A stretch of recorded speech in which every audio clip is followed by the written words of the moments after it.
Charles Duhigg, The Power of Habit. You've made the decision, no more cigarettes. Or maybe it's no more junk food. For a couple of weeks things go swimmingly. You're proud of yourself. But then one day the craving suddenly overpowers you, and before you know it, you're back to your old habits. Sound familiar? If so, you already know the power of habits. But where does the power of habits come from? Habits go deep into the human brain and psyche and influence our lives in a myriad of ways. And while they make our lives a whole lot easier, just imagine if you had to figure out how to open a door every time you encountered one, habits can also cause problems and even ruin lives. Luckily, by learning how habits work, you can begin to overcome their power. So let's delve into the world of habits. Key point 1. Habits are simple cue routine reward loops that save effort. In the 1990s, a group of researchers at MIT were studying mice to learn more about how habits are formed in the brain. The mice had to find their way to a piece of chocolate that had been placed at the end of a T-shaped maze. Using special equipment, the researchers could monitor the brain activity of the mice as they sniffed their way to the chocolate. When the mice were first put in the maze, their brain activity spiked. They could smell the chocolate, and they began searching for it. When the researchers repeated the experiment, however, they noticed something interesting. As the mice gradually learned where the chocolate was and memorized how to get there, go straight, then turn left, their brain activity decreased. This process of turning a sequence of actions into an automatic routine is known as chunking, and it forms the basis of all habit formation. Its evolutionary role is clear and crucial. It allows the brain to save energy and perform common tasks efficiently. Hence, even a complicated act that demands concentration at first, like finding a piece of chocolate in a maze or backing out of the driveway, eventually becomes an effortless habit. In fact, according to a 2006 paper by a researcher at Duke University, as many as 40% of the actions we perform each day are based on habit. In general, any habit can be broken down into a three-part loop. First, you sense an external cue, say your alarm clock ringing. This creates an overall spike in your brain activity as your brain decides which habit is appropriate for the situation. Next comes the routine, meaning the activity you're used to performing when faced with this particular cue. You march into the bathroom and brush your teeth with your brain virtually on autopilot.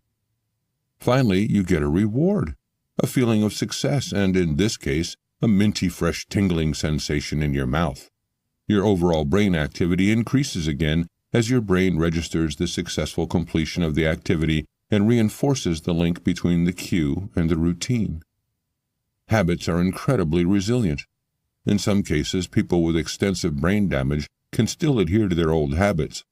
Just consider Eugene, a man with severe brain damage caused by encephalitis. When asked to point at the door leading to the kitchen from his living room, he couldn't do it. But when asked what he would do if he were hungry, he walked straight into the kitchen and took down a jar of nuts from one of the cabinets. Eugene could do this because learning and maintaining habits happens in the basal ganglia, a small neurological structure embedded deep in the brain. Even if the rest of the brain is damaged, the basal ganglia can function normally.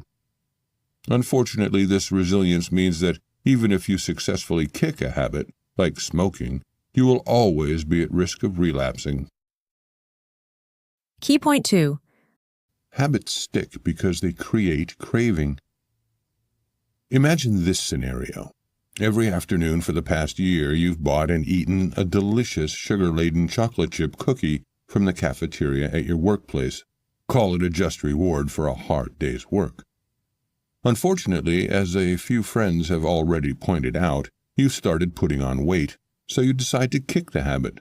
But how do you imagine you'll feel that first afternoon walking past the cafeteria without indulging? Odds are you will either eat just one more cookie, or you'll go home in a distinctly grumpy mood. Kicking a bad habit is hard because you develop a craving for the reward at the end of the habit loop. Research from the 1990s conducted by the neuroscientist Wolfram Schultz shows how this works at the level of the brain.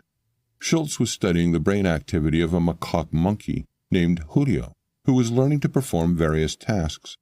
In one experiment, Julio was placed in a chair in front of a screen. Whenever some colored shapes were shown on the screen, Julio's task was to pull a lever. When he did, a drop of blackberry juice, Julio loved blackberry juice, would drip down on his lips through a tube. At first, Julio didn't pay much attention to the screen, but when he happened to pull the lever at the right moment, thus triggering the blackberry juice reward, his brain activity spiked, showing a strong pleasure response. As Julio gradually grasped the connection between seeing the shapes on the screen, pulling the lever, and getting at the blackberry juice, he not only stared at the screen, but Schultz noticed that as soon as the shapes appeared, there was a spike in Julio's brain activity similar to when he actually received the reward. In other words, his brain had begun anticipating the reward. This anticipation is the neurological basis of craving and helps explain why habits are so powerful. Schultz then altered the experiment. Now, as Julio pulled the lever, either no juice would come or it would come in a diluted form. In Julio's brain, Schultz could now observe neurological patterns associated with desire and frustration. Julio got decidedly mopey when he didn't get his reward, just as you might if you forewent your cherished end-of-the-day cookie. The good news is that craving works for forming good habits as well. For instance, a 2002 study from New Mexico State University showed that people who manage to exercise habitually actually crave something from the exercise, be it an endorphin rush in the brain, a sense of accomplishment, or the treat they allow themselves afterward. This craving is what solidifies the habit. Cues and rewards alone are not enough. Given the power of habits, it should come as no surprise that companies and advertisers work hard to understand and create such cravings in consumers. A pioneer of this tactic is Claude Hopkins, the man who popularized Pepsodent toothpaste when countless other toothpaste brands had failed.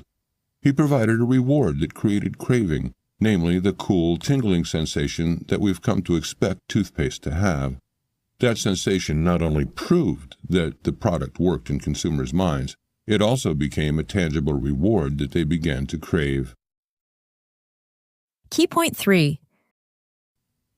To change a habit, substitute the routine for another and believe in the change.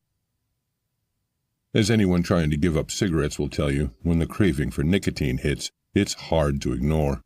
That's why the golden rule for quitting any habit is this: don't try to resist the craving, redirect it. In other words, you should keep the same cues and rewards, but change the routine that occurs as a result of the craving. Several studies on former smokers have shown that by identifying the cues and rewards around their smoking habit and replacing the routine with one that has a similar reward, such as doing some push-ups, eating a piece of Nicorette, or simply relaxing for a few minutes, the chances of staying smoke-free increase significantly. One organization that uses this method to great effect is Alcoholics Anonymous, AA, which may have helped as many as 10 million alcoholics achieve sobriety. AA asks participants to list what exactly they crave from drinking. Usually, factors like relaxation and companionship are far more important than the actual intoxication. AA then provides new routines that address those cravings, such as going to meetings and talking to sponsors for companionship. The idea is to replace drinking with something less harmful. However, research on AA members shows that, although this method works well in general, it alone is not enough. In the early 2000s, a group of researchers at California's Alcohol Research Group noticed a distinct pattern in their interviews with AA members. A frequent response was that the habit replacement method worked wonders, but as soon as a stressful event occurred, the old habit was simply too strong to resist, no matter how long the respondent had been in the program.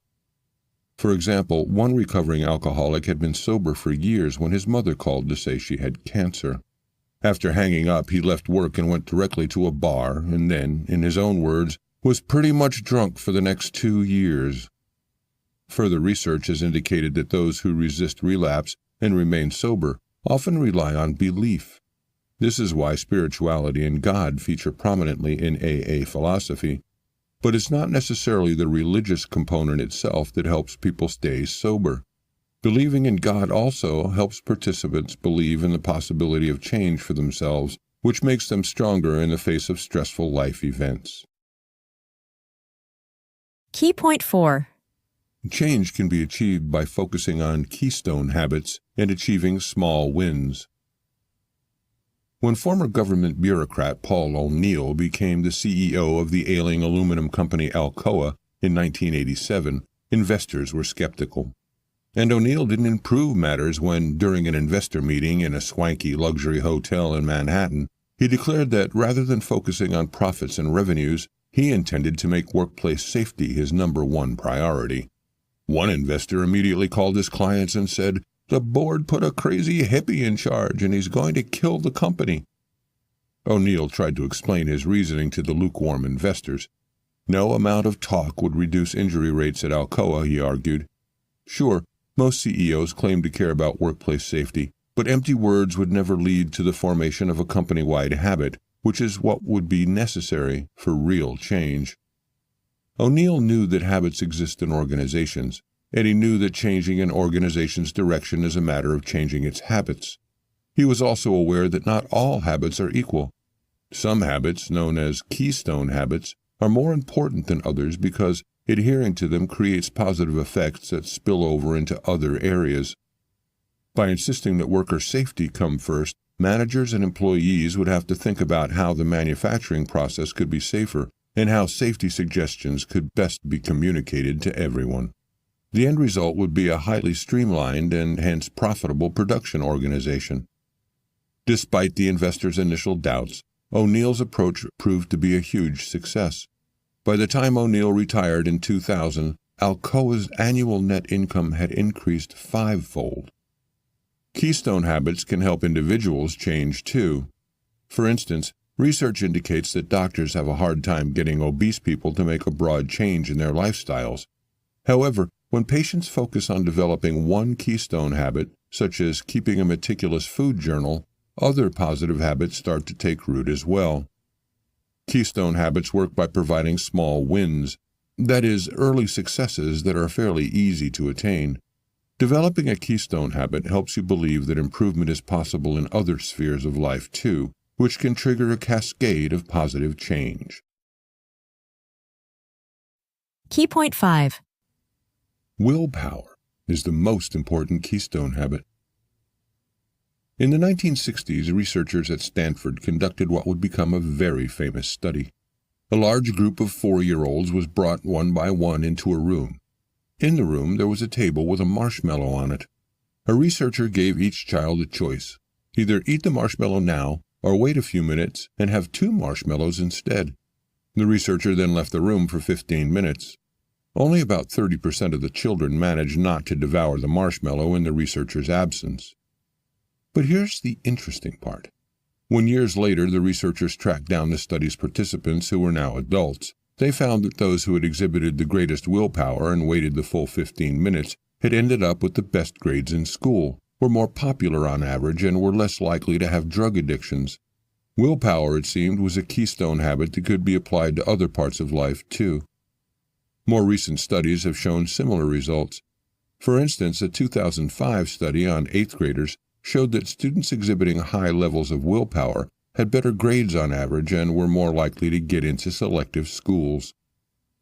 So willpower is a key habit in life. However, as you might have noticed if you've ever tried to start exercising more, willpower can be highly inconsistent. Some days hitting the gym is a breeze. On others, leaving the sofa is nigh impossible. Why is that?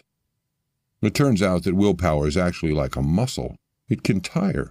If you exhaust it by concentrating on, say, a tedious spreadsheet at work, you might have no willpower left when you get home. But the analogy goes even further. By engaging in habits that demand resolution, say adhering to a strict diet, you can actually strengthen your willpower. Call it a willpower workout. Other factors can also affect your willpower. For example, Starbucks found that on most days all of its employees had the willpower to smile and be cheerful, regardless of how they felt. But when things became stressful, for example, when a customer began screaming, they would soon lose their cool. Based on research, executives at the company determined that if baristas were mentally prepared for unpleasant situations and planned out how to overcome them, they could muster enough willpower to follow the plan even under pressure. To help them, Starbucks developed the aptly named latte method, which outlines a series of steps to take in a stressful situation. Listening to the customer, acknowledging his complaint, taking action, thanking the customer, and lastly, explaining why the issue occurred. By practicing this method over and over, Starbucks baristas learn exactly what to do should a stressful situation arise and can stay cool.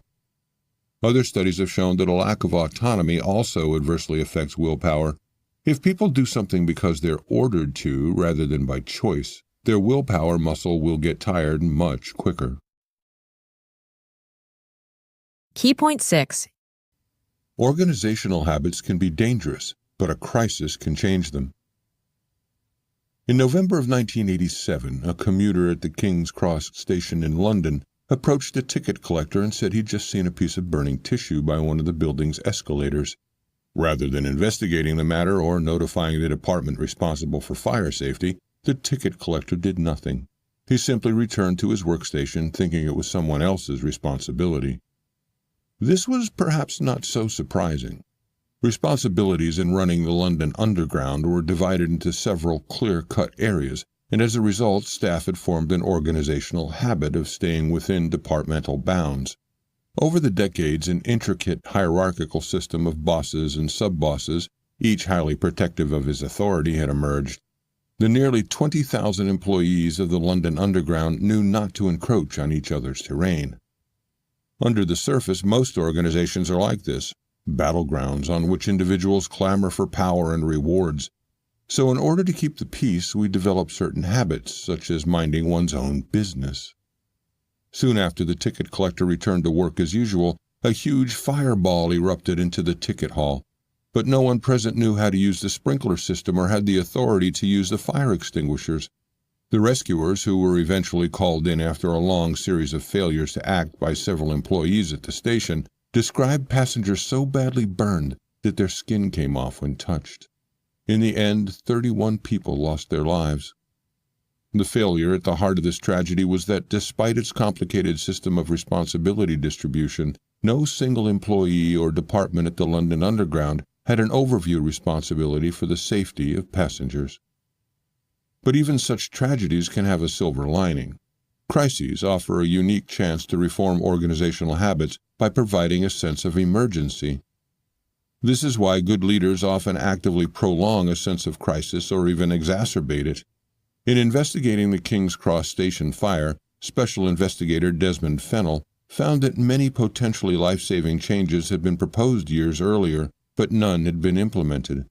When Fennell encountered resistance to his suggestion, too, he turned the whole investigation into a media circus, a crisis that enabled him to implement the changes. Today, every station has a manager whose main responsibility is passenger safety.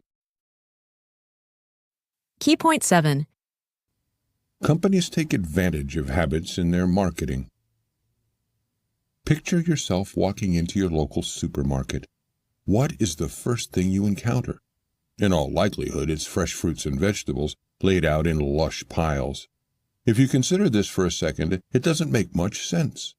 As fruit and veggies tend to be soft and are easily damaged by other products put in the cart, they ought to be displayed closer to the registers. But marketers figured out long ago that if we begin our shopping by filling our carts with fresh, healthy items, we're more likely to buy unhealthier products like snacks and cookies as we continue to shop.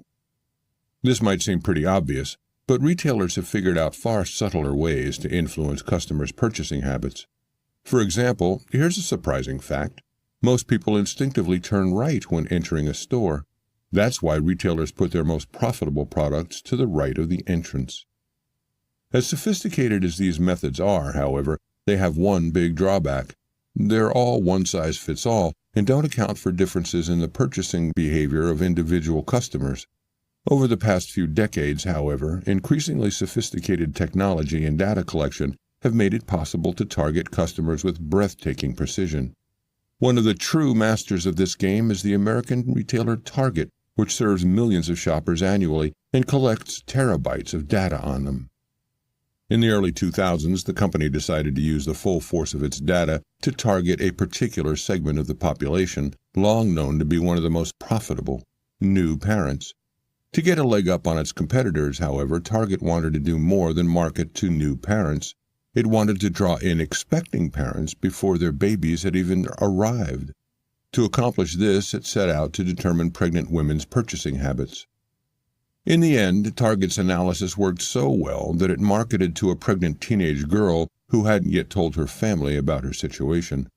Target sent her baby-related coupons, prompting her father to pay the local Target manager an angry visit.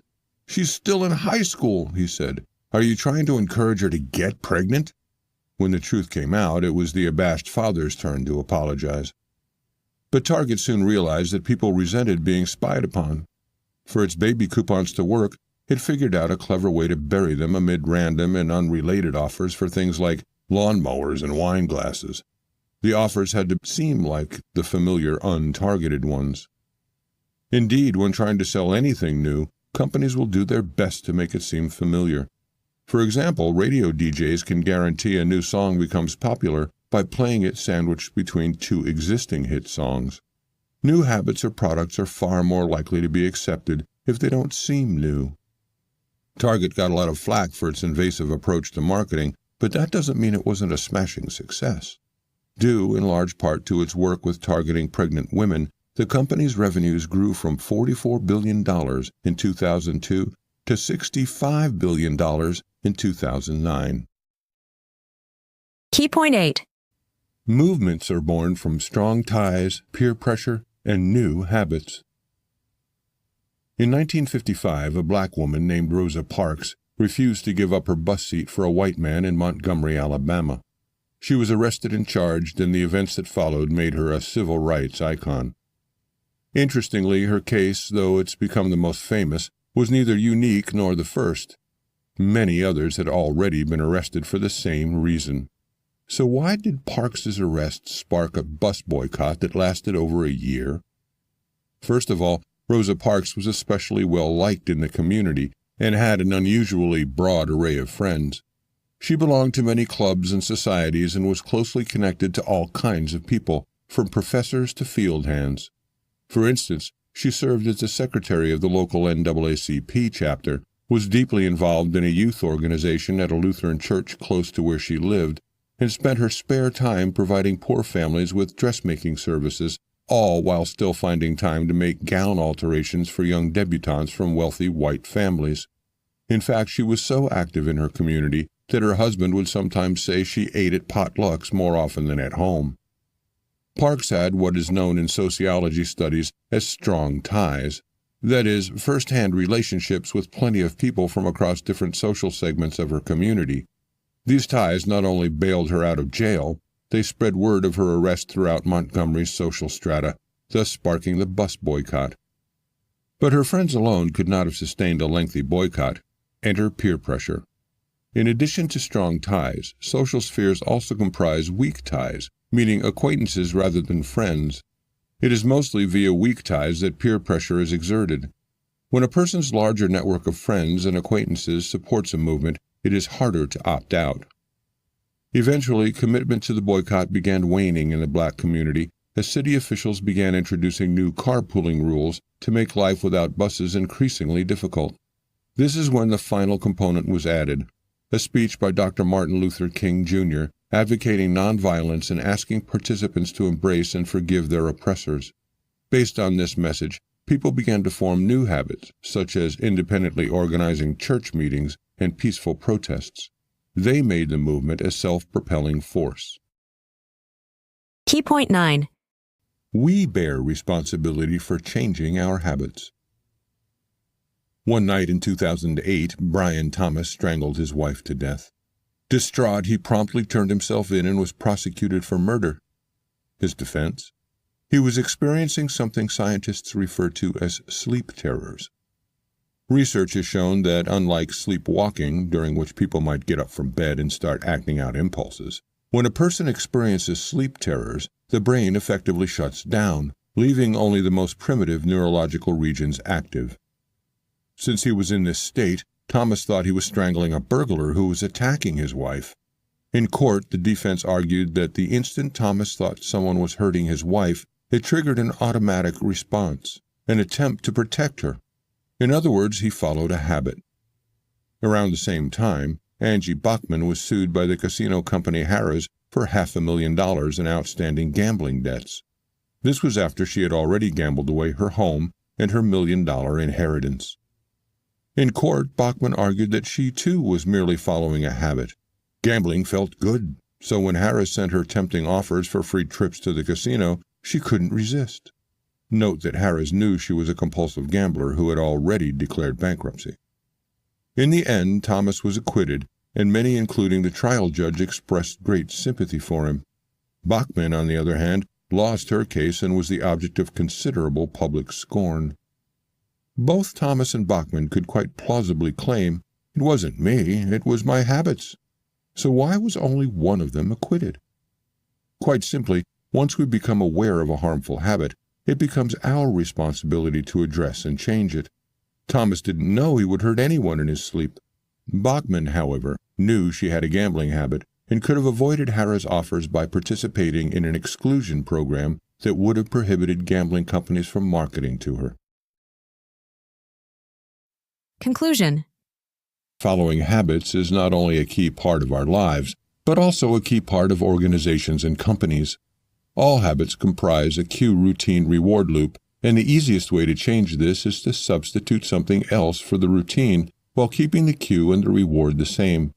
Achieving lasting change in life is difficult, but it can be done by focusing on important keystone habits such as willpower. Here's some more advice upon which you can begin acting right away. You learned that not all habits are equal, but some are more powerful than others. One such keystone habit that you can easily adopt is to start each day by making your bed. Research has shown that this can both increase your general well-being and boost your overall productivity.